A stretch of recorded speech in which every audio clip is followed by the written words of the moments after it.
Christopher Paolini, the author of Eragon and all the other books in the Inheritance cycle, is coming out with a whole new sci-fi adventure to sleep in a sea of stars, available this September. Old Eragon fans, such as myself, are excited to see how the fantasy writer handles this change in genres, and sci-fi fans overall should be excited anyways. But we aren't here to talk about To Sleep in a Sea of Stars. No, we're going back to the original adventure, Eragon. Or more correctly, how it all ended and where we can pick up in the future 5th book. Not the short story collection that is technically the 5th book, but an actual continuation of the main story, which Mr. Paolini said would have us fighting a new villain, a villain we have already met. But when we consider what this future 5th book is about, we are faced with an entirely new question too.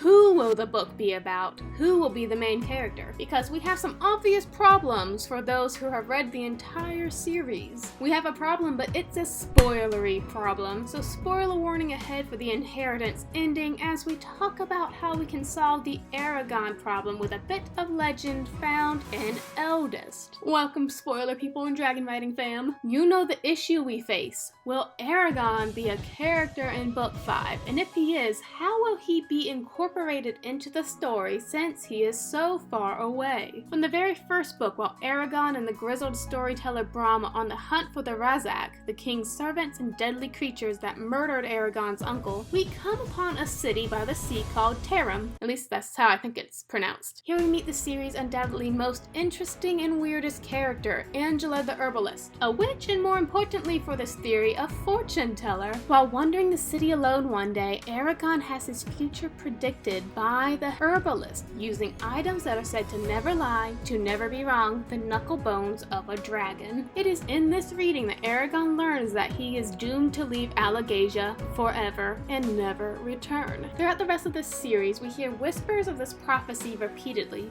especially in the 3rd book, Brissinger. The Razak curses Eragon with his fate. An enemy soldier leading a charge against Eragon screams the same before he dies, "May you leave Alagaesia and never return." And at the end of the 4th book, Inheritance, he does. Plagued with the impossible challenge of finding an ideal location to both train the new generation of riders and provide a safe area for dragon hatchlings to be hatched, Eragon finally puts 2 and 2 together and leaves Alagaesia behind, taking the dragon eggs, Saphira, and a guard of elves with him down the Edda River, in between this forest and these mountains way off the map. So if you're like me, you probably burst out crying at the end of Inheritance because you just watched Eragon sail away and that was it, and you didn't know if he was okay after that, if he was able to find food or clean water. But then I read the short story book, The Fork, the Witch, and the Worm, and I was like, oh, he's fine. I looked at the map, it's all nice and green and pretty, he's fine. And now I don't cry at the end of Inheritance anymore. But now we are stuck with an ambiguous main character vacancy. If Eragon has been prophesied over to never return to Alagaesia, how will he be a character in the future books? The answer, he will be a character, because the prophecy to never return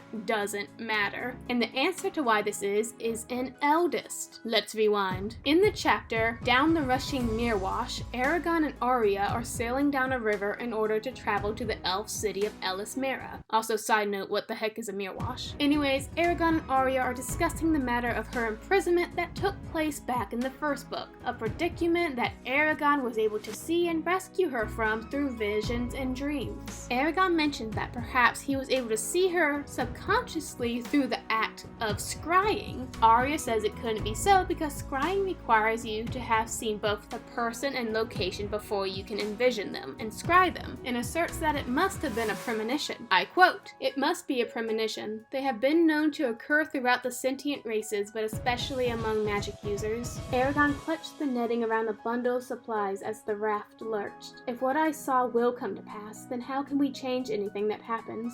Do our choices matter? What if I threw myself off the raft right now and drowned? But you won't." Arya dipped her left forefinger in the river and stared at the single drop that clung to her skin, like a quivering lens. Once, long ago, the elf Merazadi had a premonition that he would accidentally kill his son in battle. Rather than live to see it happen, he committed suicide, saving his son and at the same time proving that the future isn't set. Short of killing yourself, however, you can do little to change your destiny, since you don't know what choices will lead you to the particular point of time that you saw. She flipped her hand and the drops splattered against the log between them. We know that it's possible to retrieve information from the future. Fortune tellers can often sense the past a person's life may take, but we've been unable to refine the process to the point where we can choose what, where, and when you want to see. What this passage tells us that is also the answer to the future book's missing Eragon problem is that prophecies and premonitions do not matter against choice. Eragon can fully choose to come back to Alagaesia, or he can stay where he is in Mount Arngor. This is the back door that the author needs to bring back a previously banished character. The future is not set. And as for Angela's prophecy, the one that she claimed was unescapable and how he would never again stand in Alagaesia, the answer to this is a typical Angela one. I think when eventually Eragon does come back, people will look over to Angela like,